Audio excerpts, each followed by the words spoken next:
Greetings, friends. I'm going to read a selection from The Gulag Archipelago by Alexander Solzhenitsyn. Solzhenitsyn was a Russian novelist, philosopher, historian, short story writer, and political prisoner. He came from a Russian Orthodox Christian background as a young man born in 1918. In World War II, had become, I guess, an atheist and a communist and was a Red Army captain. But just before the war ended, was caught by the military police who found one of his letters to a friend in which he criticized Stalin. So he missed the victory of the Soviets over Germany when he was in prison, and he spent 8 years in political prison.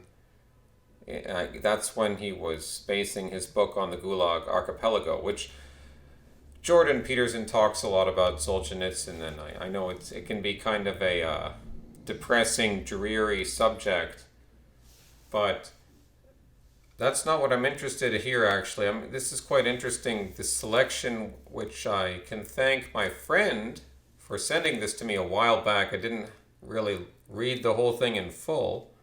I think we were talking about, my friend and I, how you know if someone's a Fed, or how do you know if someone's an agent, or a traitor? How do you know if someone's, trying to use you? How do you know? Well, there are certain ways you can know. And that's why I'm interested in this selection here that he sent me.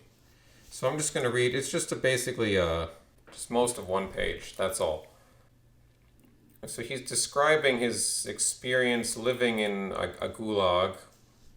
Solzhenitsyn says, "With astonishment and alarm, I became aware of the work of this internal censor relay as a constant inborn trait. The years passed, and I lay on the same bunks, marched in the same formations, and worked in the same work brigades with hundreds of others. And always that secret censor relay, for whose creation I deserved not the least bit of credit, worked even before I remembered it was there." Oh, by the way, Solzhenitsyn came back to Orthodox Christianity later in his life, and I guess partly through this experience in the gulags. But he's saying that he worked in the same work brigades with hundreds of others, and always that secret censor relay, an interesting term he's using for it, for whose creation I deserved not the least bit of credit, worked even before I remembered it was there, worked at the first sight of a human face and eyes, at the first sound of a voice, so that I opened my heart up to that person either fully or just the width of a crack, or else shut myself off from him completely. This was so consistently unfailing that all the efforts of the state security officers to employ stool pigeons began to seem to me as insignificant as being pestered by gnats. After all, a person who has undertaken to be a traitor always betrays the fact in his face and in his voice, and even though some were more skilled in pretense, there was always something fishy about them. On the other hand, the censor relay helped me distinguish those to whom I could, from the very beginning of our acquaintance, completely disclose my most precious depths and secrets for which heads roll. Thus it was that I got through 8 years of imprisonment, 3 years of exile, and another 6 years of underground authorship, which were in no wise less dangerous.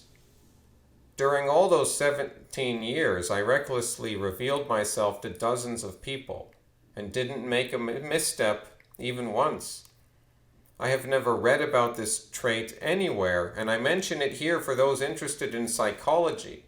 It seems to me that such spiritual censors exist in many of us, but because we live in too technological and rational an age, we neglect this miracle and don't allow it to develop. What is a stool pigeon? Stool pigeon, a person acting as a decoy, a police informer. So the way I would summarize what Solzhenitsyn is saying is not necessarily that we're not rational. I think the intuition has its own reason built into it, but he's pointing out that with our technological modernity and materialism, we've lost an intuitive understanding of other humans, which has real effects on how we get by in the world, even life and death. Life and death matters on what he calls spiritual sensors. It is a spiritual thing to some extent. You can't quite figure out what it is about another person when you're with them. I mean, you're not always going to judge everyone correctly, right, the first time, of course. And sometimes we make mistakes. But there is a lot of truth in what he's saying. You do get a sense for how someone is generally very quickly. Once anyone comes into your presence, it's not like, even if they're not saying anything, we are sending all sorts of signals constantly. There's all sorts of things to read about a human being. And we do betray basic things about being if you're trying to lie, if you're trying to deceive, pretty much built into the act of lying and built into the act of trying to deceive is also built its ability to be revealed and exposed. It's like it has a fail-safe mechanism or a destruction, like some pin you can pull, and the whole thing will deflate like the counterfeit it is. Hasta luego, amigos.